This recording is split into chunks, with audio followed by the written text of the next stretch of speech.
जैसे कि हम पार्ट बी के लीज सेल विल इस सब का वीडियो पहले ही बना चुके हैं। अब हम आते हैं पार्ट ए का जो इम्पोर्टेंट टॉपिक है, पहला बनाते हैं रीट का। तो क्या होता है रीट? जैसे कि हम पढ़े ही हैं, जो आर्टिकल 32 में सुप्रीम कोर्ट के पास पावर होता है 5 प्रकार के रीट मतलब इशू करने का। और 226 में क्या होता है? हाई कोर्ट के पास होता है। तो देखिए रीट में मेन दो इम्पोर्टेंट है, एक मेंडामस एक और हेवियस कॉर्पस, और दोनों कहीं ना कहीं सेम ही है। तो आप लोग ये मत घबरा जाइएगा जो हेवियस कॉर्पस पूछ दिया कि मेंडामस पूछ दिया। बस देखिए जैसे पार्ट बी में जैसे हम बताए थे, ऐसे ही पार्ट ए में भी आप लोगों को सिर्फ कंसेप्ट याद करना है। देखिए पार्ट ए को हम किस प्रकार से लिखते हैं। तो पार्ट ए को लिखने के लिए सबसे पहले देखिए हम आपको बता देते हैं क्या क्या आपको करना होता है। मान लीजिए क्वेश्चन आपको दो प्रकार से आएगा। एक तो आपको फैक्ट दिया रहेगा या आपको बोलेगा एज्यूम फैक्ट। तो कहीं ना कहीं आपको एक फैक्ट पहले ही दिमाग में सोच लेना है, मतलब जो प्रीवियस ईयर क्वेश्चन में फैक्ट दे तो वो पहले याद कर लीजिएगा, क्योंकि एग्जाम टाइम में उतना मतलब टाइम नहीं होता है जो आप जो है उतना जो वो करें, उतना जो फैक्ट सोच पाए। मान लीजिए मेनमस का आपका दे दे जो एज्यूम फैक्टर, जैसे ये क्वेश्चन आया है मतलब 2022 में सरताज सिंह का मेनमस वाला। तो ये फैक्ट कहीं ना कहीं आपके दिमाग में होना चाहिए। अगर एज्यूम फैक्ट पे दे तो आप जो इस फैक्ट को जो है आराम से चिपका दीजिएगा, और नहीं अगर फैक्ट दिया हुआ है तो उस प्रकार से दीजिएगा। तो हमें पार्टे लिखना कैसे है? तो पार्टे में देखिए सबसे पहले जो है मतलब सबसे पहले पार्टे कैसे लिखते हैं। तो पार्टे में सबसे पहले किस प्रकार का वो है, किस प्रकार का आपका पेटिशन है, रिट पेटिशन है या आप डाइवोर्स पेटिशन फाइल कर रहे हो, कौन सा पेटिशन फाइल कर रहे हो, उसके बाद कुछ उसका नंबर होगा। उसके बाद जो है उसके बाद जो आप जो है आपका कोई पेटिशनर होगा और कोई रिस्पोंडेंट होगा, मतलब जो मतलब पेटिशन फाइल करता है वो पेटिशनर होगा, और जिसके खिलाफ फाइल किया था वो रिस्पोंडेंट होगा। जैसे मान लीजिए रीट में है तो हम मतलब जो रीट फाइल कर रहा है वो पेटिशनर हो गया, जिसके खिलाफ फाइल कर रहा है गवर्नमेंट ऑफ इंडिया या स्टेट गवर्नमेंट या कोई कंपनी हो गया, वो रिस्पोंडेंट हो जाता है। जैसे मान लीजिए उसमें हो गया, जैसे मान लीजिए डाइवोर्स में हो गया, तो अगर मान लीजिए वो वाइफ अगर फाइल करे तो वाइफ क्या होगी?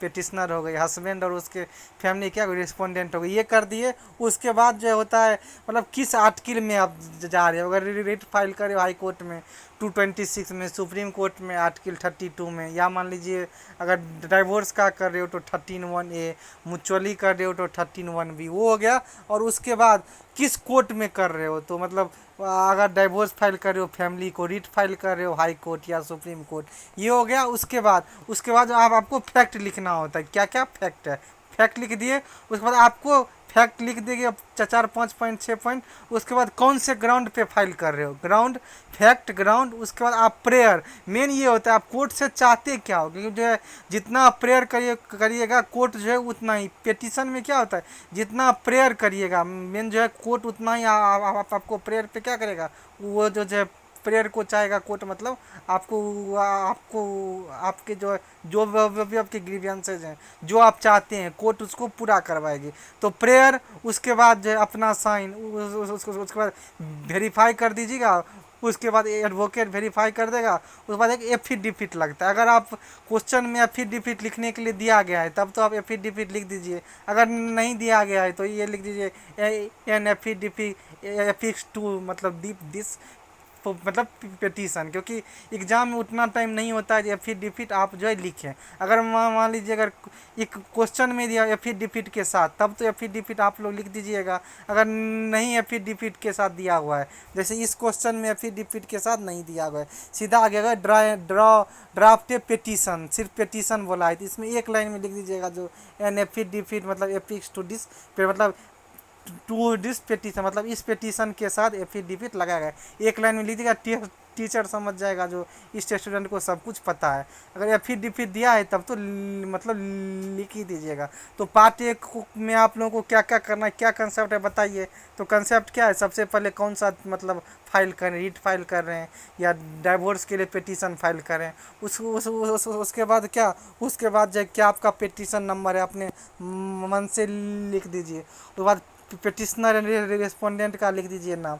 उसके बाद जो कौन से कोर्ट में फाइल कर रहे हैं, कौन सा सेक्शन की मत में फाइल कर रहे हैं।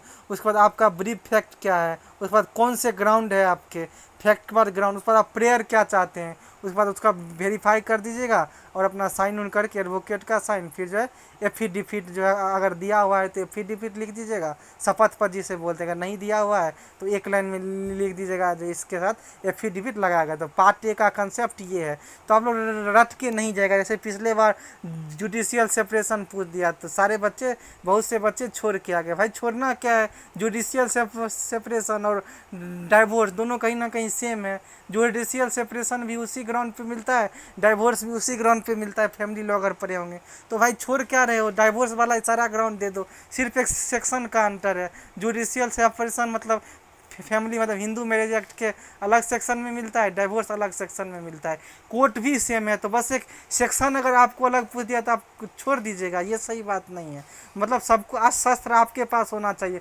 थोड़ा अदला बदली हुआ तो क्या है, अपने हिसाब से सेटल कर लेंगे मामला। सिर्फ जो सेक्शन ही अंतर है, डाइवोर्स वाला जुडिशियल सेपरेशन में पूरा टेप देंगे, छोड़ने की क्या बात है। तो मेन कंसेप्ट दिमाग में रखिए जो आपको एग्जाम में काम आएगा। तो कंसेप्ट में क्या, सबसे पहले कौन सा पिटीशन है, किस कोर्ट में जा रहे हैं, कौन से सेक्शन में जा रहे हैं, आपका फैक्ट क्या है, क्या ग्राउंड है, क्या आप प्रेयर चाह रहे हैं। उसके बाद जो है साइन उन कर दीजिएगा अपना एडवोकेट का, या फिर डिफिट एक लगा दीजिए। बस इतना है पार्ट है। तो अगर आई होप आपको अगर हमारा वीडियो हेल्पफुल लगे तो प्लीज़ हमारे चैनल को सब्सक्राइब कर दीजिए एंड लाइक कर दीजिए। Thank you guys.